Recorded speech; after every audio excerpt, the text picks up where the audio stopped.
On behalf of all the creators here at the Shoddycast, thank you for your patronage. Enjoy. Everyone believed the dragons were dead, these old creatures of legendary strength.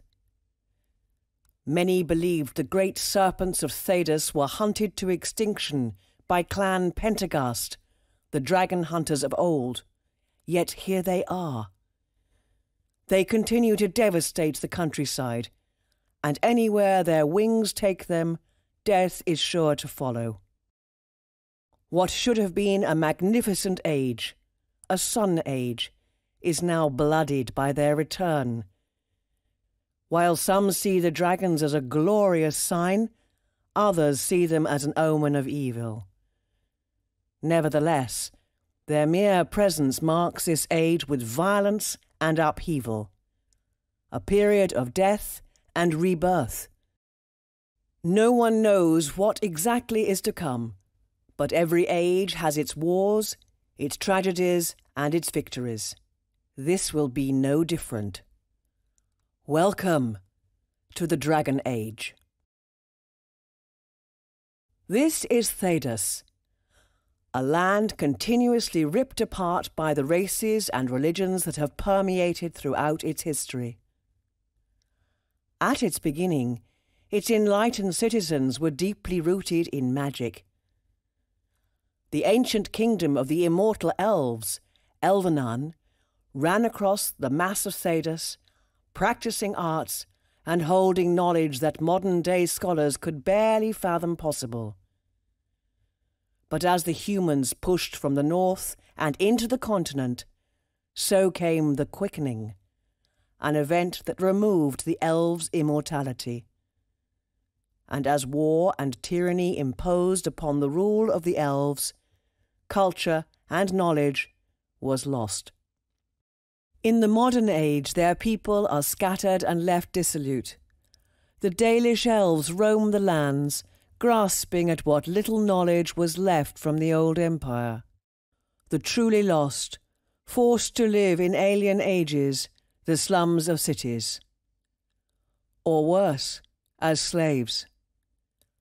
Theodosians treat the elves as second-class citizens. The once immortal beings, a proud people, now are subject to the whims of humans, who have spread dominance in both culture and numbers. Humans and elves are not the only performers on the stage of Thedas. To outsiders, this fanatical race is nothing but monstrous warmongers. To those within their lands, one word: order. These people are called Qunari, the great horned civilization that lives in Parvolan. After numerous bloody encounters, Thedosians are only intimately familiar with the Qunari as a military body. The common image of the Qunari borders on zealotry. They seek to make life's purpose through order. That purpose is reason enough for the Qunari to campaign against the races that already call Thedas their home. As humans conquered the surface world, and the Qunari blooded them in turn, a race of artisans, builders, and merchants toiled underground within the deep roads, shaping stone and steel into great works of architecture. The dwarves stretched their home far and wide, adhering to a strict four-tiered hierarchy that pontificated life in the name of honor or coin, or both. These nobles, warriors, smiths, and outcasts built a culture so fascinatingly self-sufficient, one cannot help but be fascinated by them.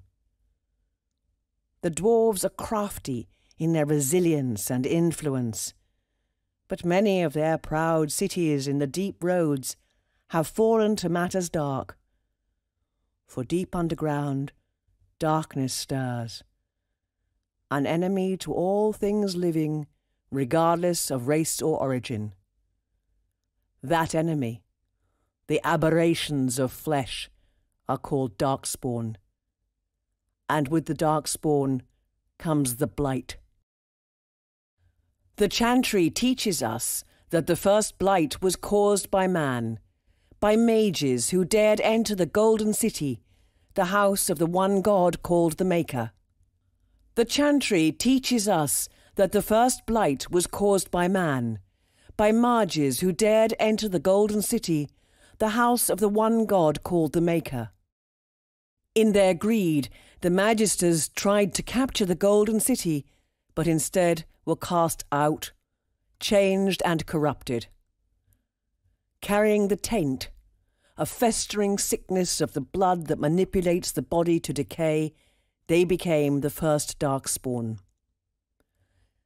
Twisted deformities mindlessly focused on reproducing their numbers.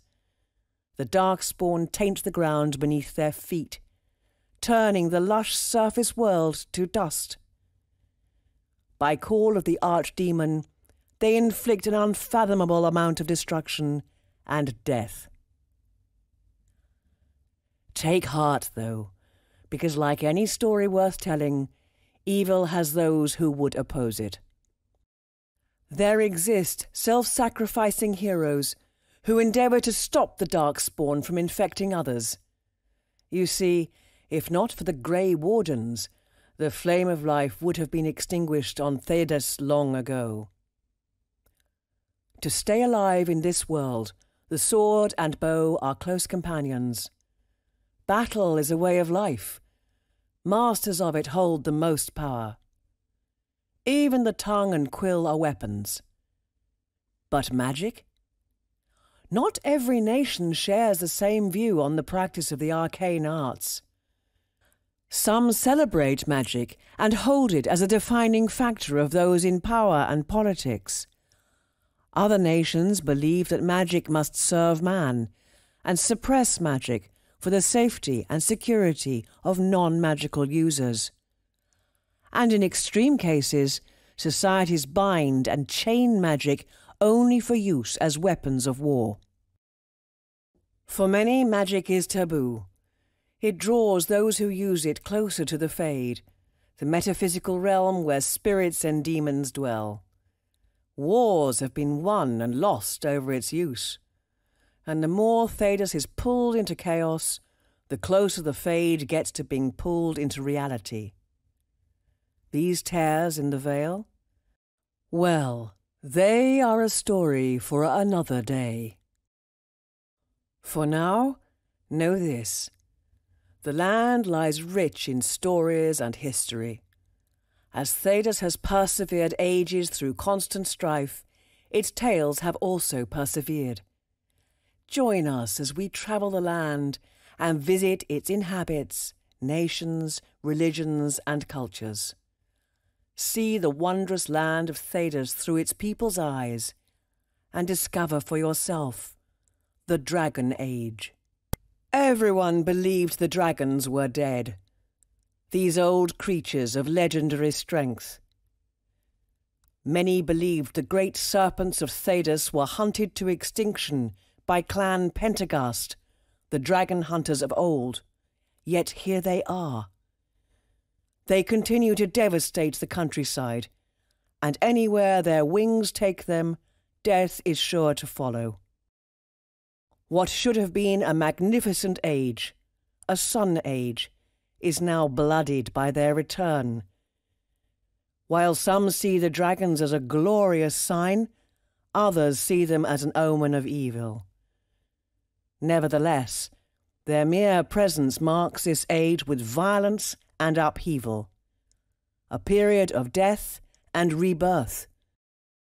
No one knows what exactly is to come, but every age has its wars, its tragedies, and its victories.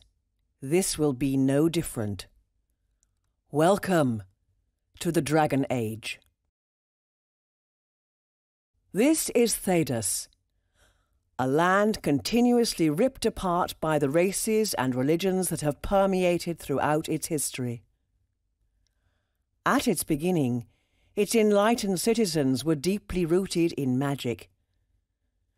The ancient kingdom of the immortal elves, Elvenan, ran across the mass of Thedas, practicing arts and holding knowledge that modern-day scholars could barely fathom possible. But as the humans pushed from the north and into the continent, so came the quickening, an event that removed the elves' immortality. And as war and tyranny imposed upon the rule of the elves, culture and knowledge was lost. In the modern age, their people are scattered and left dissolute. The Dalish elves roam the lands, grasping at what little knowledge was left from the old empire. The truly lost, forced to live in alien ages, the slums of cities. Or worse, as slaves. Theodosians treat the elves as second-class citizens. The once immortal beings, a proud people, now are subject to the whims of humans, who have spread dominance in both culture and numbers. Humans and elves are not the only performers on the stage of Thedas. To outsiders, this fanatical race is nothing but monstrous warmongers. To those within their lands, one word: order. These people are called Qunari, the great horned civilization that lives in Parvolan. After numerous bloody encounters, Thedosians are only intimately familiar with the Qunari as a military body. The common image of the Qunari borders on zealotry. They seek to make life's purpose through order. That purpose is reason enough for the Qunari to campaign against the races that already call Thedas their home. As humans conquered the surface world, and the Qunari blooded them in turn, a race of artisans, builders, and merchants toiled underground within the deep roads, shaping stone and steel into great works of architecture. The dwarves stretched their home far and wide, adhering to a strict four-tiered hierarchy that pontificated life in the name of honour or coin, or both. These nobles, warriors, smiths, and outcasts built a culture so fascinatingly self-sufficient, one cannot help but be fascinated by them. The dwarves are crafty in their resilience and influence, but many of their proud cities in the deep roads have fallen to matters dark. For deep underground, darkness stirs, an enemy to all things living, regardless of race or origin. That enemy, the aberrations of flesh, are called darkspawn. And with the darkspawn comes the blight. The Chantry teaches us that the first blight was caused by man, by mages who dared enter the Golden City, the house of the one god called the Maker. The Chantry teaches us that the first blight was caused by man, by mages who dared enter the Golden City, the house of the one god called the Maker. In their greed, the magisters tried to capture the Golden City, but instead were cast out, changed and corrupted. Carrying the taint, a festering sickness of the blood that manipulates the body to decay, they became the first darkspawn. Twisted deformities mindlessly focused on reproducing their numbers. The darkspawn taint the ground beneath their feet, turning the lush surface world to dust. By call of the archdemon, they inflict an unfathomable amount of destruction and death. Take heart, though, because like any story worth telling, evil has those who would oppose it. There exist self-sacrificing heroes who endeavour to stop the darkspawn from infecting others. You see, if not for the Grey Wardens, the flame of life would have been extinguished on Thedas long ago. To stay alive in this world, The sword and bow are close companions. Battle is a way of life. Masters of it hold the most power. Even the tongue and quill are weapons. But magic? Not every nation shares the same view on the practice of the arcane arts. Some celebrate magic and hold it as a defining factor of those in power and politics. Other nations believe that magic must serve man and suppress magic for the safety and security of non-magical users. And in extreme cases, societies bind and chain magic only for use as weapons of war. For many, magic is taboo. It draws those who use it closer to the Fade, the metaphysical realm where spirits and demons dwell. Wars have been won and lost over its use, and the more Thedas is pulled into chaos, the closer the Fade gets to being pulled into reality. These tears in the veil? Well, they are a story for another day. For now, know this. The land lies rich in stories and history. As Thedas has persevered ages through constant strife, its tales have also persevered. Join us as we travel the land and visit its inhabits, nations, religions, and cultures.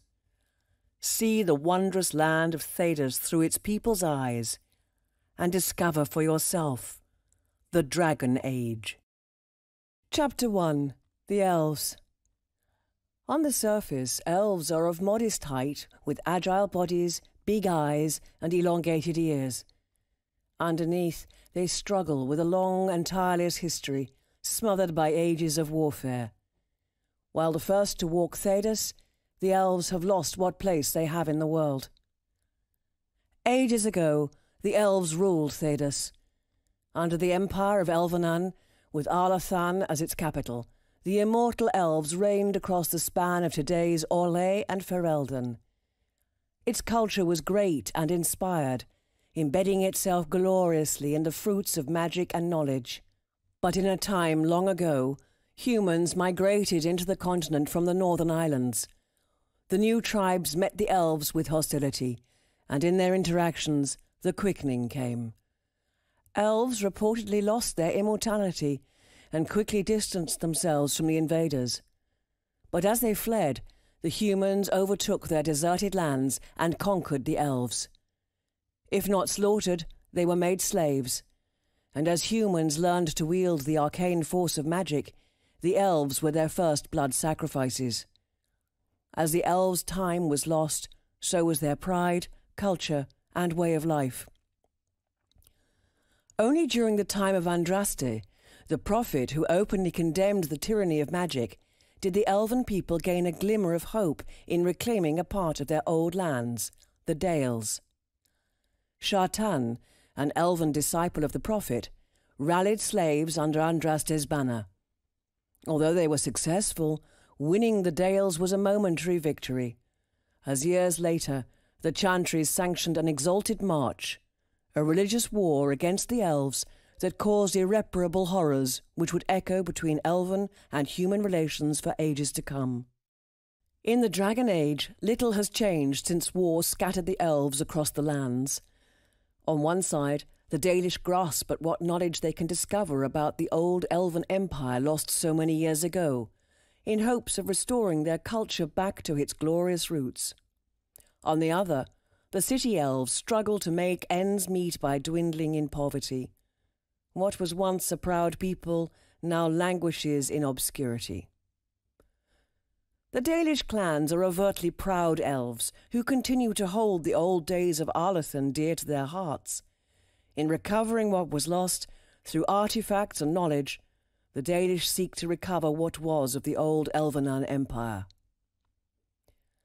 While united in cause, the numerous Dalish clans are separated from each other, traversing the land in an individually nomadic lifestyle. The keeper, who heads and safeguards the clan, uses their leadership and magical capability to keep the clan organized and alive. The clan members protect themselves and each other through whatever means necessary. While skilled in survival, often this leads clans to be antagonistic and hostile towards outsiders, and even other Dalish clans. In continuing their isolation, they stand indifferent to the plights of the elves who reside in the cities. While the Dalish are revered by the city elves, they hold very little in common with their cousins. Unless a greater threat beckons a fight, the Dalish tend to their own and exist for themselves. Beyond the Dalish lie all other elves, wasting away commonly in cities and the slums called alienages. Generally, Elven are perceived as second-class citizens. While some take up jobs as merchants and craftsmen, most struggle and subsist in poverty. Most are at the whims of the humans in both society and government. The city elves have acclimated to human culture, adapting the roles and religions while inadvertently forgetting their own past. The elves of the Tevinter Imperium, the longest existing country in Thedas, are allowed freedom and given a higher status in the social strata for their magical prowess. However, they still cannot escape the ties that bind from racial scrutiny. As an elf on Thedas, one never truly escapes racial prejudice. Looking into the future, the elves are once again caught in the fire. In Halam Shiral, the Elven rebellion was crushed by Orlesian forces and later dragged about in the heat of the civil war. The elves in Ferelden are still trapped in complacency for their country that was nearly burned by the Darkspawn. While key players may break the chains that bind the elves into a subset class, others may pave the way for the elves claiming their own place in society. Heroes may stand at the precipice of change and tear at reality to build a new world. Until then, the humans will continue to be authors of past and present.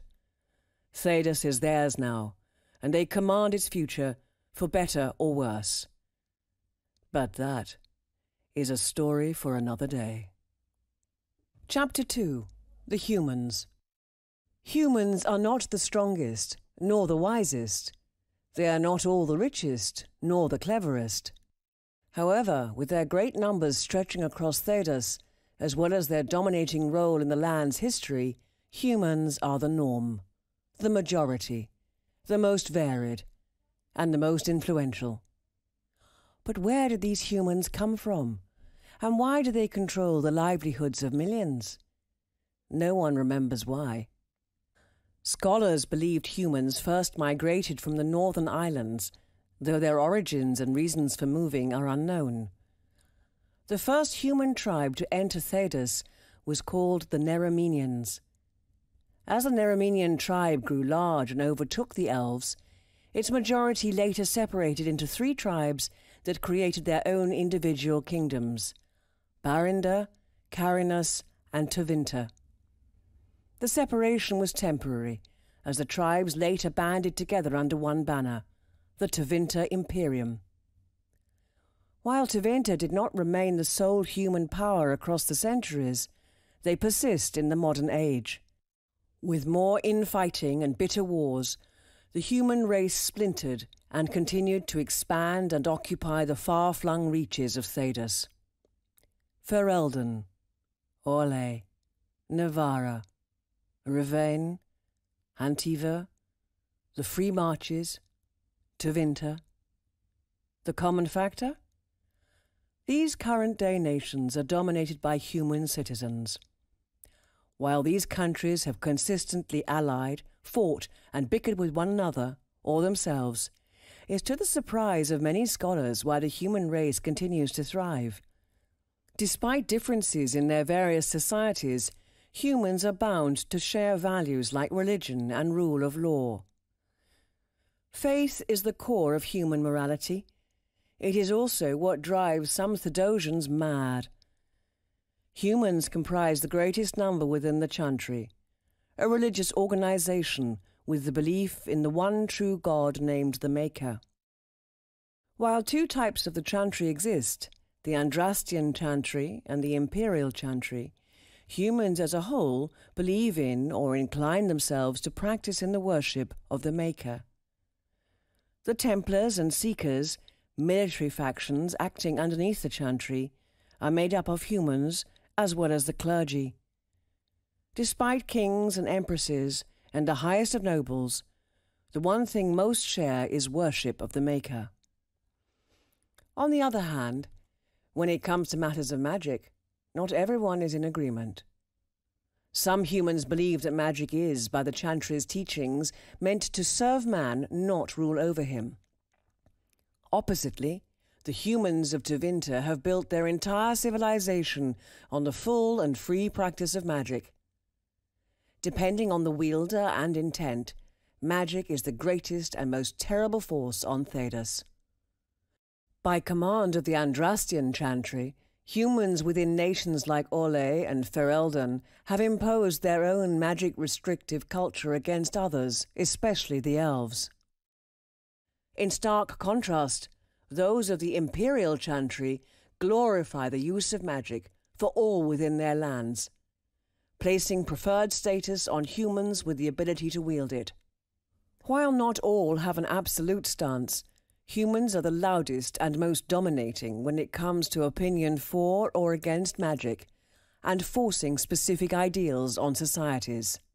When it comes to other Thedosians, the elves, dwarves, and to a lesser extent the Qunari, humans are looked upon in different lights. The elves feel the most disdain for humans. Ever since the quickening and the exalted march against the last elven lands, the Dales, elves have good reason to hold a deep resentment for the race who usurped them. The dwarves stand neutral, with opinions swaying with the passing of coin and influence. Dwarves maintain the underground, and humans keep the surface world. So as long as trade is prosperous, so is the relationship between the two races. But the Qunari see humans and their culture as a chaotic nightmare, festering in gluttonous acts and ridiculous ambitions, necessitating correction. In the troubled times ahead, no one knows if the human race will act as the worthy stewards of Thedas, or if they'll quicken its demise.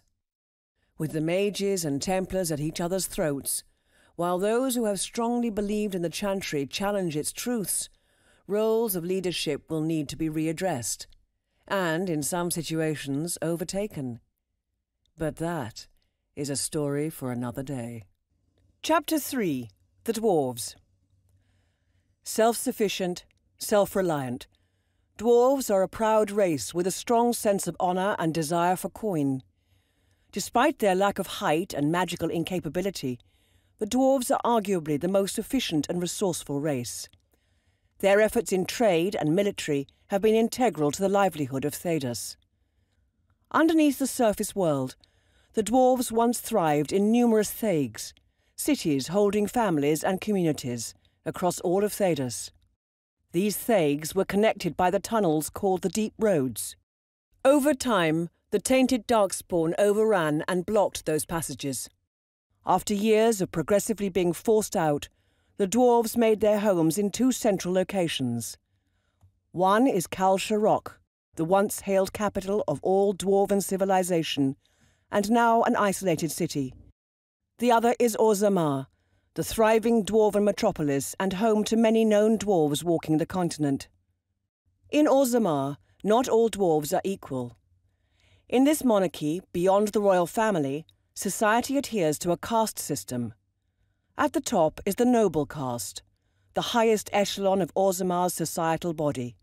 The most influential nobles and the royal family manage a forum that settles on politics, aptly named the Assembly. Dwindling down the social climate are the artisans, miners, merchants, smiths, warriors, and servants. Below them are the casteless. While the casteless exist, residents of Orzammar do not consider them of worth. Most are left to rot in the slums of Dust Town. But society continues on, as the caste system debatably works to favour those who act on duty.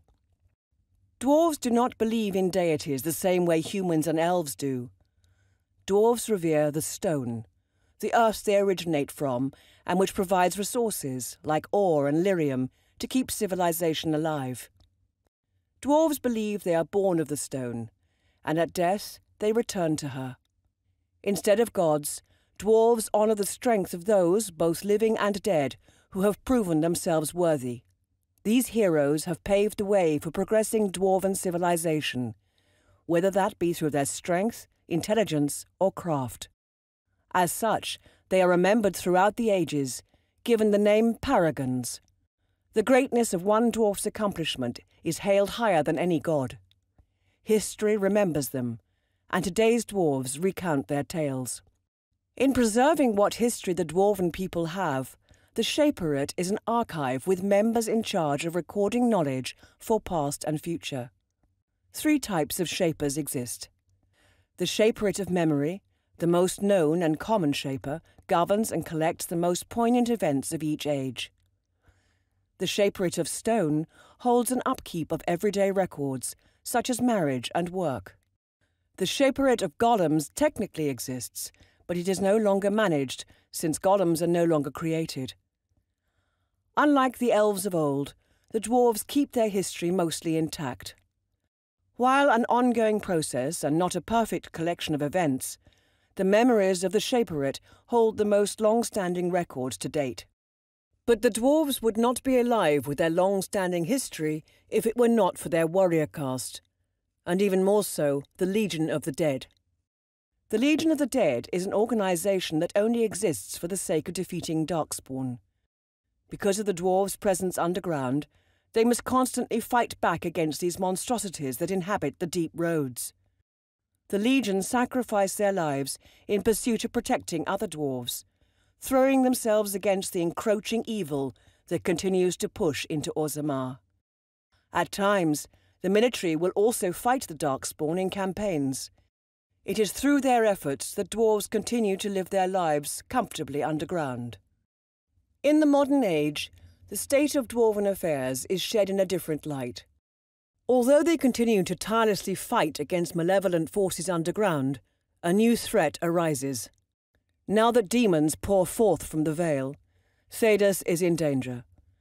With Ferelden still recovering from the Blight, as well as Orlais suffering from civil war, Orzammar's citizens can't remain buried beneath rock forever.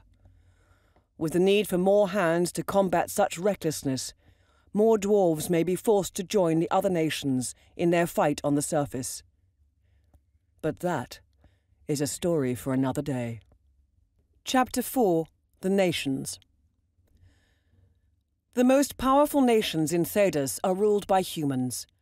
Dwarves, elves, and Qunari are not necessarily considered lesser races, but it is undeniable that humans dominate the lands. For years, human ambition has changed hands and forced borders to spread and weaken. But all in all, very distinct nations coexist. Peacefully? Not always. Orlais is arguably the most powerful human empire in all of Thedas. Led by Empress Selene, excellence in both arts and knowledge is how the nation brought itself to cultural literacy and power. But as it is split apart by civil war between the supporters of the Empress and Grand Duke Gaspard de Chalon, Orlais continues on with its fancy parties as the poor die in the slums. While hot competition drives internal affairs, the nation strives for more propriety, strength, and power. Ferelden's rugged kingdom holds an interesting mix of dwarves in the Frostback Mountains, the Dalish elves in the Brazilian forest, and humans scattered across. While sometimes mocked and called Land of the Dog Lords, this nation fought and won against the worst of conflicts, from the Orlesian occupation to the Fifth Blight. Still recovering, Ferelden tries to balance religion, respect, and rule with its melting pot of society. A nation spoken in highest esteem or greatest disdain, Tevinter Imperium is most known for its distinct culture surrounding magic. As they push the boundaries of magic daily, something unheard of in most chantry-following nations, Tevinter is seen as a hub of immorality and a powerhouse of strength. Its citizens strive for perfection in every facet. The social caste promotes mages to the top of the social strata. Joining the imperial circle, the institution for magic users, is considered a deep honor. Magic is continuously celebrated and researched as an integral part of everyday life. Navarra is a strange place. After years fighting for independence from Orlais, Navarra stands on its own. But what's strange is that while Navarra generally practices under the Andrastian chantry, the monarchy is advised by the Mortalitasi, a group of mages who practice mummification and research connections between magic and death. The Mortalitasi have strong influence over royalty and politics. While the nation stagnates under the leadership of aging King Marcus Pentagast, the Mortalitasi gain even more influence in the affairs and politics of Navarra. Antiva is known for its trade and its assassins. A plutocracy where the rich rule and the merchant princes engorge the nation with profit, Antiva flourishes with trade. While there exists no official army, many great assassins, especially the infamous assassin group named the Crows, keep the peace alone. The independently neutral Antiva, a place of no barred sail, continues to lavish only in itself. The Free Marches is a collection of city-states under an agreement of peace. Kirkwall, Starkhaven and Tantervale are the most prominent city-states as far as size and power.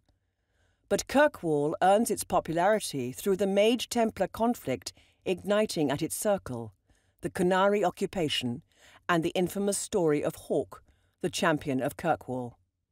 While the Free Marches relies on its own leaders, it holds a great stake in trade and, as a collective whole, religion.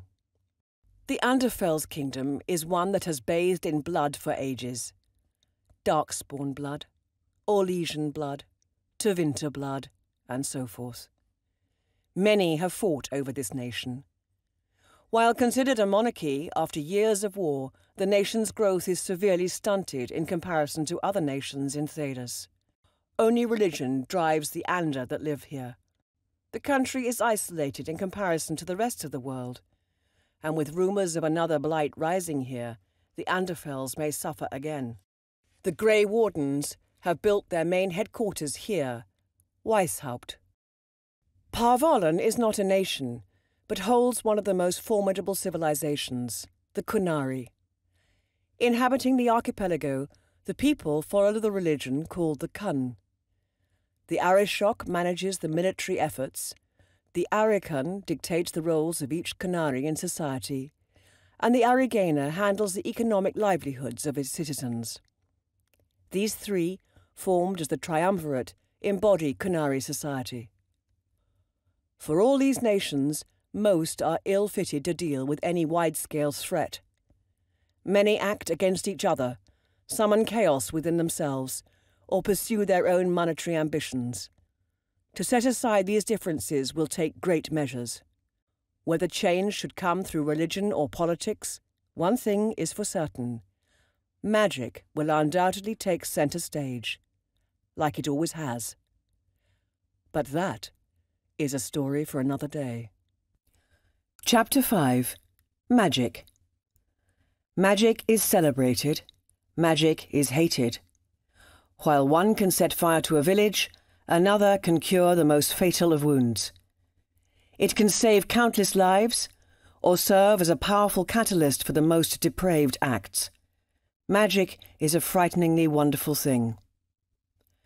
No one truly knows who first discovered magic, but it has been a part of Thedas for as long as anyone can remember, woven into the world at its most material level. The use of magic is often strengthened with lyrium, generally a blue glowing mineral. Though its raw form can turn a person insane, and extended exposure can cause death, its liquid form aids mages in replenishing mana or strengthening spells. Massive amounts of lyrium can be used in order to allow anyone to willingly enter the Fade, the realm where spirits reside, but such a mass is highly expensive. Because of its close connection with the Fade, the practice of magic is regularly dictated by religion and society. The most active generally restrict and police mages, while others praise magical talent. Magic exists to serve man and never to rule over him. The Andrastian chantry is the largest faith in Thedas, and it follows this line at its core.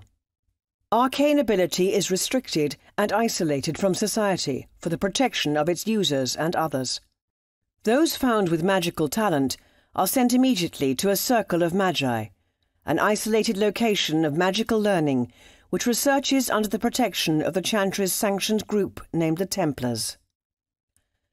Templars and mages struggle to coexist, as the former are tasked with managing and controlling mages through multiple means.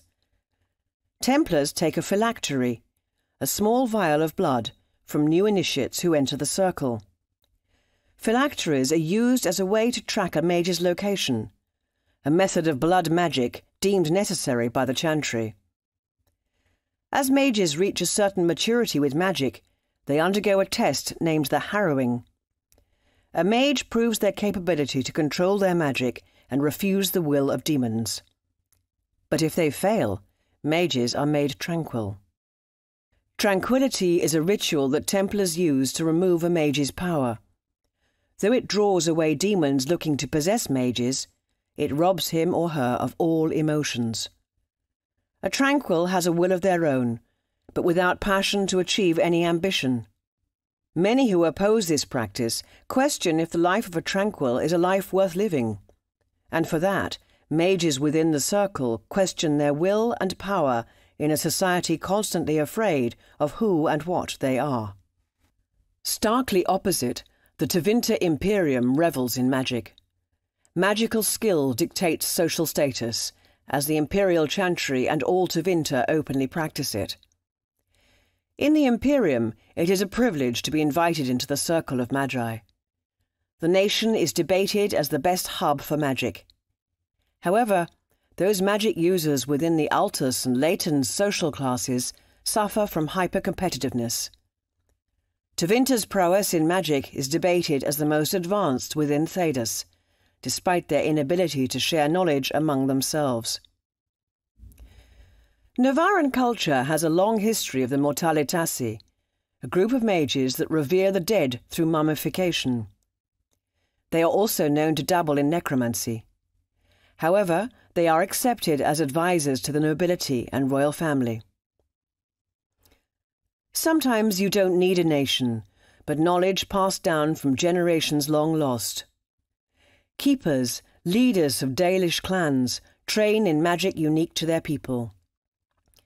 Most magic from the old days of Arlathan are lost, but keepers hold on to what knowledge of magic they know to protect their clan. Templars normally root out apostates, rogue mages working outside of the chantry, but surprisingly enough they tend to leave Dalish mages to their own devices. The term hedge mage was created as a derogatory term by the chantry. It is used to describe mages who are untrained or develop their powers outside of conventional teaching. Since these mages exist outside of the circle, they are all apostates. Some of these magically gifted individuals are not even aware of where their abilities come from, and attribute their power to faith or strong will. In popular lore, they have been referred to as witches or shamans. Only one nation acts fiercely against magic. The Kyun, the religion of the Kunari, demands mages to be bound and mouths sewn shut. While most aspects of life follow order, magic is a dynamic and unpredictable thing. Mages of the Kyun are forced to serve one purpose: destruction in war. Though looked upon sadly by their fellow Kunari, the one dominating fear is what they will do if not controlled. In year 37 of the Dragon Age, in a final act of defiance against the Chantry, a mage named Anders destroyed the Kirkwall Chantry in a massive explosion that sparked a rebellion. In response, Templars enacted the rite of annulment, essentially the slaughter of every mage in a circle. As mages fight for survival, Templars fight to fulfill their only duty. Does magic have a place in the world? Or does it need to be controlled? Many look to a higher power for the answers to such controversial questions. But that is a story for another day. Religion and identity intertwine in the eyes of many Thedosians, whether their own practice or the practices of others. Some values dissociate with the everyday livelihoods of its followers, while others constantly interject. Whether life is managed by deity or unknown force, Thedosians attach themselves to finding out what they don't know or allow others to tell them how to live. Elves were the first to populate Thedas. It is unknown how long civilization spanned before the quickening, but for years they believed in a pantheon of gods. The world was created by Mithal, the all-mother god of justice, and Elgarnan, the all-father god of vengeance. Other gods embody different values and roles, like Durthamen, the god of knowledge, Fenharel, the dreadwolf and trickster god. According to the Dalish, before the fall of the elven city Arlathan, the pantheon fell victim in a fight against another set of gods called the Forgotten Ones. In an attempt to rob both sides of Arlathan, Fenharel locked all other gods away and left the elves to their fate. The quickening happened shortly after, ridding the elves of their immortality. Whether true or simply a story, the only remains of the pantheon exist in old statues and lingering Dalish stories. If these gods exist, they have been silent for centuries. However, the Dalish continue to revere them even today. Humankind first believed in 7 dragon deities called the Old Gods. Before Tevinter was a formal nation, mages called dreamers were capable of accessing the Fade at will. The old god Dumat began speaking directly and teaching blood magic to the dreamers. In response, temples everywhere raised up to worship the old gods. Later, Dumat reportedly promised the dreamers the Golden City, a city of light that extends beyond the Fade. Those magisters in turn enacted a blood ritual on a massive scale to physically enter the Fade, the first successful attempt known, and reached the city. But Dumat betrayed them, turning the magisters into the first Darkspawn. Afterwards, worship of the old gods diminished. The Chantry tells us, the Chantry decrees. The Chantry speaks many things, and, as the largest faith in Thedas, is now the central power known to civilization. It follows the lessons of Andraste, a woman who rose up against the corruption of magic. Mankind's pride, or rather the pride of the mages, caused the Darkspawn threat. If the world bands together in the name of peace, the Maker will supposedly return to the world and craft it into a paradise. Or so the Chantry says, as its martyr Andraste fueled the belief that the Maker was the one true God. Since the time of Andraste, the Chantry has extended its reach. Becoming the most powerful organization in Thedas, it offers humanitarian aid for the poor and sick, teaches and manages mages, and engages its own magic policing military. The Andrastian Chantry is the most widely known and influential religion. Instead of revering gods, dwarves trust in the might of their own hand, the accomplishments of dwarves that came before them, and the stone. The earth, rich of minerals, gems, and lyrium, is the stone, and any actions dwarves take will affect her. If a person acts for good of civilization, the stone strengthens. Paragons, ancestors, and the living who have advanced civilization through their craft are the best examples. If a dwarf shames themselves, the stone weakens. Dwarves believe that at death, all dwarves who have lived for the stone will return to it. Everyone has a place and a duty. The Kyun is a religion focused on order, started by philosopher Koslan, who emphasized mastery and balance of the true principles of life. In giving up freedoms, one will find peace in order. Kyunari of Parvolan follow devotedly, participating in society that is separated by 3 heads called the triumvirate. The Arigena leads everyday affairs in mercantile and production. The Arikyun manages Kunari roles in society. The Arishok leads the military, safeguarding all Kunari. With recent events like the Kirkwall occupation showing the danger of the Kyun, Sadosians will soon have to face a very real threat. In present day, Sadosians are at a standstill.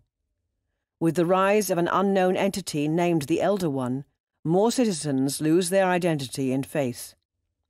While difficult for those who have followed their respective religion for so many years, it may be time to find truth to the realities of Thaddeus's past. But that is a story for another day. Chapter 7. The Blight. In the Battle of Ostagar, King Kaelan thought the Darkspawn threat nothing more than a crowd of warring beasts. His army was decimated. Kaelan was slaughtered, and his corpse hung as trophy. Year 12 of the Exalted Age. Antivan King Elaudio commanded his small army to fight against the numerous Darkspawn horde. The denied evacuation led to his murder at the hands of his own guard as citizens fled the city. Underestimating the Darkspawn carves a path to self-destruction. While simple-minded, the Darkspawn threat is the greatest the world of Thaddeus has ever seen.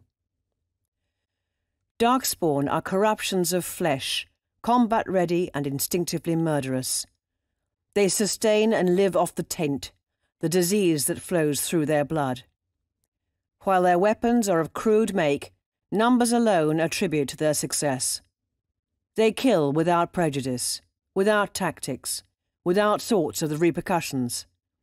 In most cases, it's unlikely they think on their own at all. The Darkspawn life cycle is a disturbing process. Ghouls, people or animals that contract the taint, instinctively seek out other Darkspawn as the corruption sets in.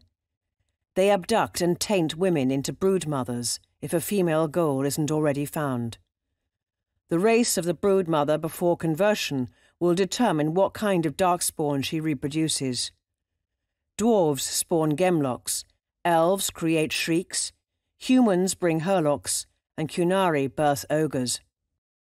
After a Darkspawn is born, it quickly reaches maturity and is shoved under the command of either alphas and emissaries, the stronger of their species. With no clear purpose other than pillaging and tainting everything in sight, these creatures seek to fulfill what destruction the archdemon beckons. At times, the archdemon directly commands his deadly host himself. These are called the Blights. The origin of the Blights is shrouded in tales. The Chantry states that as humans first learned magic, the old god, named Dumat, taught them the horrific art of blood magic. After lulling the current mages under his helpful guise of power, he whispered about the golden city of the Maker, the supposed one true god. A beautiful place beyond the limits of the physical world. After an absurd amount of blood sacrifices, the Magisters walked physically into the Fade, the metaphysical realm of spirits and demons, to find the golden city. However, the Maker's city was tainted by their coming.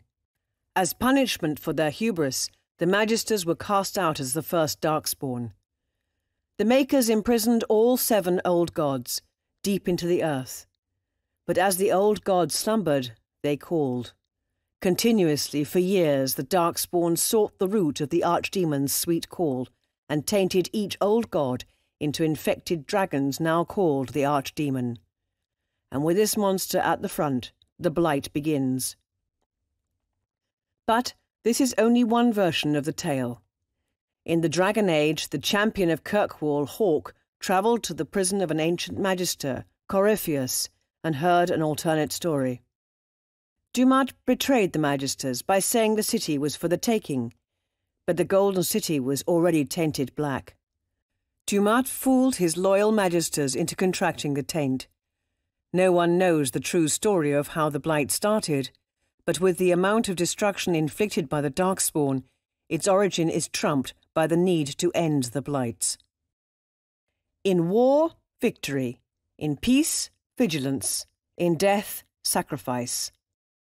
The Grey Wardens is an organisation given free rein to counter the blight.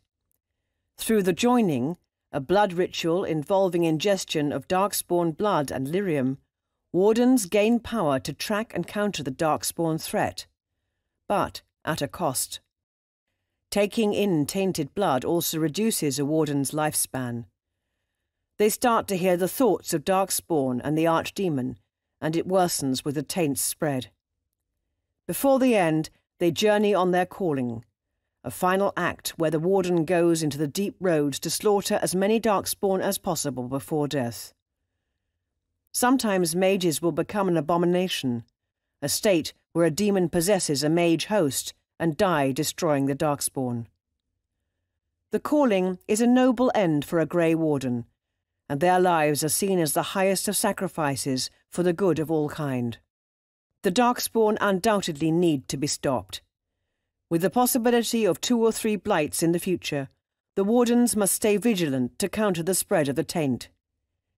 If the Grey Wardens cannot act on their own to challenge these threats, the dark influences of the Fade will claim the world.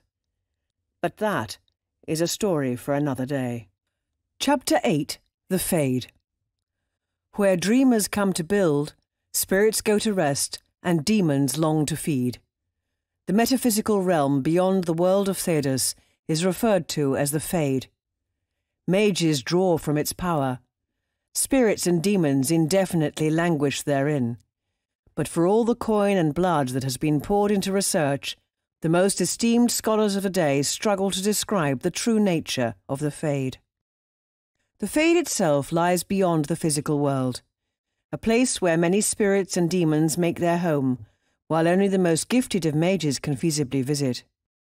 Others require great sources of power, such as lyrium or blood, in order to access the Fade.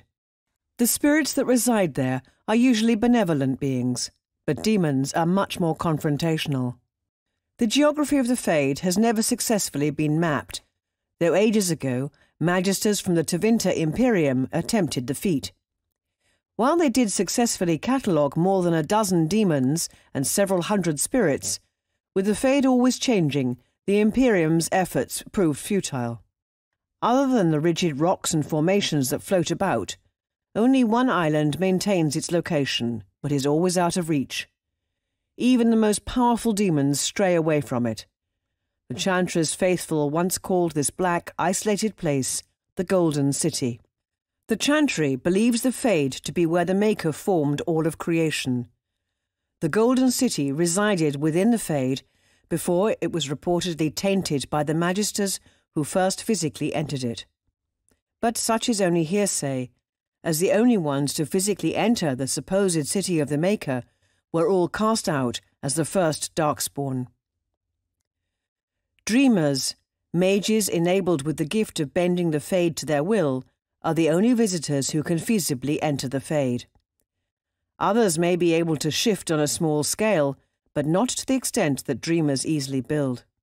A rare gift and highly regarded among the Tevinter, especially the original dreamers of Tevinter, who were said to be the most powerful mages in ancient times.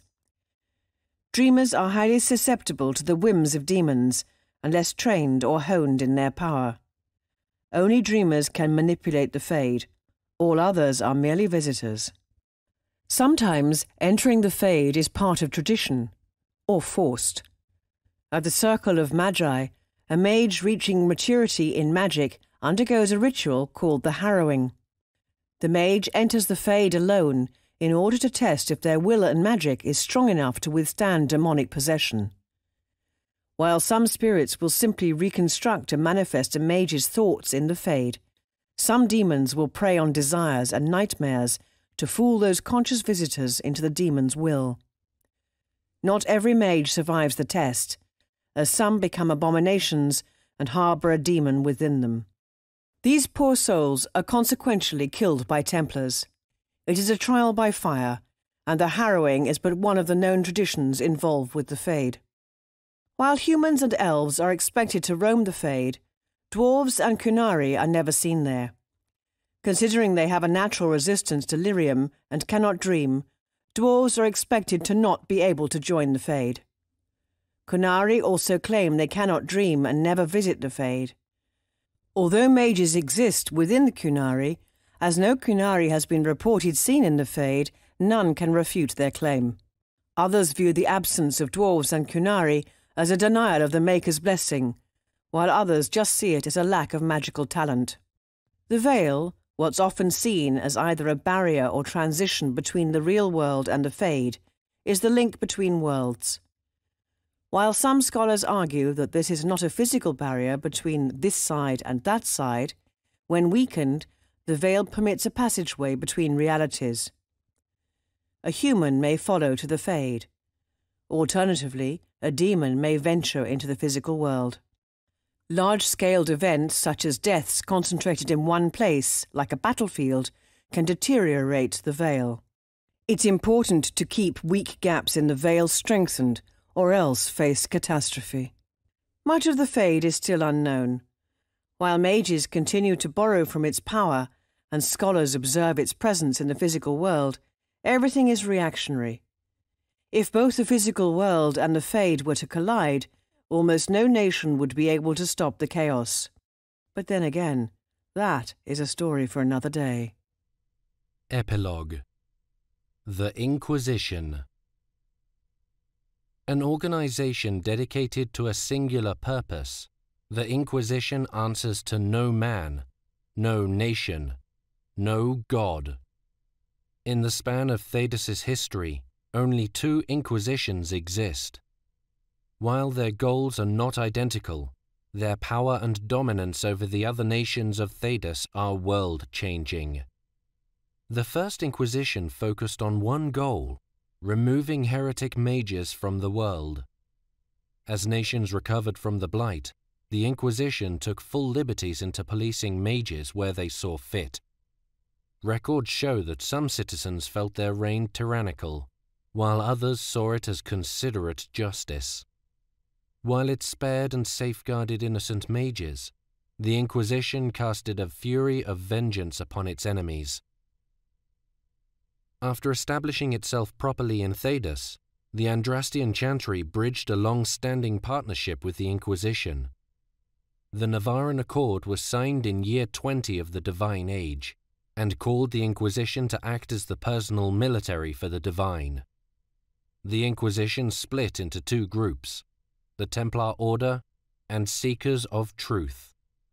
While the Inquisition's time was at an end, their beliefs in policing mages for the betterment of all kind continued in the values practiced by both the Order and Seekers. Centuries later, in the Dragon Age, a new cause forces the forming of a new Inquisition.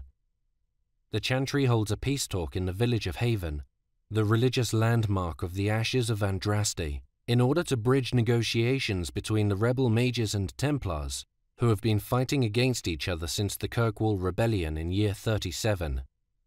In addition to the conclave, a seeker by the name Cassandra Pentagast pushes the Divine to recreate the Inquisition in order to directly handle the chaos. However, the talks are flung into chaos as the Elder One, an unknown party claiming himself a deity, manifests in a catastrophic event. The village of Haven is destroyed in a magical explosion, and a breach in the veil rips open, allowing spirits and demons into the physical world. All should have been lost, if it were not for the efforts of one, whose witnesses call the Herald of Andraste. An unknown person gains a powerful magical mark in their hand, and meets a glowing figure at the base of the breach that others believe to be Andraste, the bride of the Maker. Regardless of witness accounts, using the newfound power, the Herald stops the breach from expanding, foiling the Elder One's initial plans. Soon after, the named Herald of Andraste becomes the lead Inquisitor, and commands the armies of the Inquisition. However, despite all the history of the First Inquisition, the Second becomes blacklisted by the remnants of the Chantry, calling the Inquisitor a blasphemer for the title of the Herald of Andraste, and calling all the Inquisition supporters heretics. The Chantry forces the Inquisition to enlist the help of Thaddeus' finest, in order to fight the Breach and the Elder One. With the Inquisitor at the head, 3 advisors lead the military, espionage, and economic branches. Commander Cullen, former Knight Captain of the Templars, leads as General of the Inquisition's army.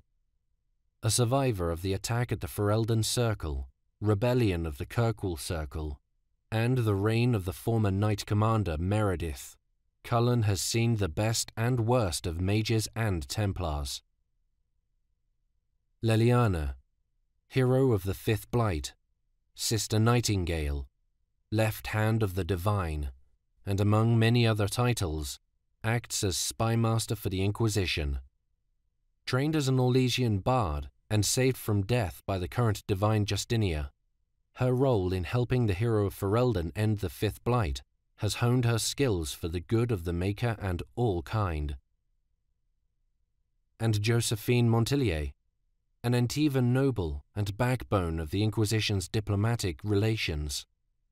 While not as eager to head to battle as her fellow advisor Cullen is, her sharp wit and mind help the Inquisition gain the respect and coin it needs to survive. But the Inquisitor is not alone in travels. 9 dedicated followers accompany the Inquisitor, each individually great and powerful in their own right. Some leaders and heads of the most powerful organizations in Thedas, and others powerful in unique skill and influence.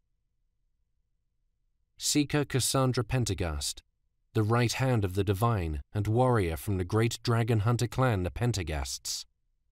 While initially in charge of finding Hawk, the champion of Kirkwall, she initially starts the Inquisition with the Herald and Varric Tethras. Varric Tethras, the dwarven rogue storyteller known for many of his tales and exploits, including his infamous journey with the champion of Kirkwall, Hawk. Vivienne, known as Madame de Feur, first enchanter of the Montsimard Circle and advisor to Empress Celine of Orlais. The Iron Bull, Kunari agent of the Ben Hasrath and leader of the mercenary group Bull's Chargers. Sarah, an elven rogue of the infamously mysterious group called Friends of Red Jenny. Dorian Pavus, the powerful Tevinter mage and pupil of Magister Alexius. Solus, an incredibly self-taught rift mage, skilled in all matters of the Fade. Warden Constable Blackwall of the Orlesian Wardens, a man of great honor and humility. And Cole, the unknown spirit crossed between the physical realm and the Fade, whose actions in the White Spire of Orlais indirectly spurred on a rebellion. These 9 accompany the Inquisitor through the campaigns within Ferelden and Orlais. Though the Chantry publicly denounces the recreated organization, the Inquisition forces their hand into the lives of many citizens and nations. The Mage-Templar conflict resulted from a building animosity, which festered since mages were ordered to serve man, not rule over him. Both sides are indiscriminately killing each other, while others are working together. However, without a proper structure to keep the peace, neither lives in safety. The fighting now comes to a precipice, where the Inquisition can directly influence the acceptance and succession of either mages or Templars in the world. As mages and Templars seek both peace and war, the Red Templars gain power as a formidable foe in Thedas. These former Templars have become mad with power, coming into contact and directly ingesting raw red lyrium. Red lyrium, an unstable type of lyrium with powerful benefits and dire consequences, found in a Deep Roads expedition at Kirkwall by the champion of Kirkwall, Hawk, now fuels the Templars into insanity. They now fight, capture, and slaughter whoever gets in their way, mages or not. Corypheus, a magister from ancient days of the Tevinter Imperium, who was thought to be destroyed by the champion of Kirkwall, now lays in waiting within the Grey Warden ranks. The Wardens, known for their honorable sacrifices in the face of the Blights, are now in danger of being used as tools. The Orlesian Civil War, a fight for the throne between Empress Celine, the already reigning leader of Orlais, and the challenger, Grand Duke Gaspard de Chalon, comes to a head. While the Empress has always sided on the cultural and intellectual improvements of society, the Grand Duke seeks Orlais to pursue its former glory and expand. The Inquisition can side with either, but with the former hero of the Fifth Blight, and Witch of the Wilds Morrigan siding with Empress Celine, or possibly controlling her, the Inquisition may need to take a stance on this civil war. Politics aside, the main purpose of the Inquisition remains: battling the Elder One's influence and agents while simultaneously closing the rifts that threaten every man, woman, and child in Thedas. The breach must close, and the Elder One must be stopped. With mysterious power left in the Inquisitor's hand, the Inquisition must gather enough resources, enough magical power, to fill the mark and close the breach forever. Will you stand against it, or will you leave this world to its bitter end? The people of Thedas are once again in danger and call for aid. Lead them or fall. Either way, it is a story for another day. You've reached the end of this audiobook. Visit us on YouTube at youtube.com/Shoddycast.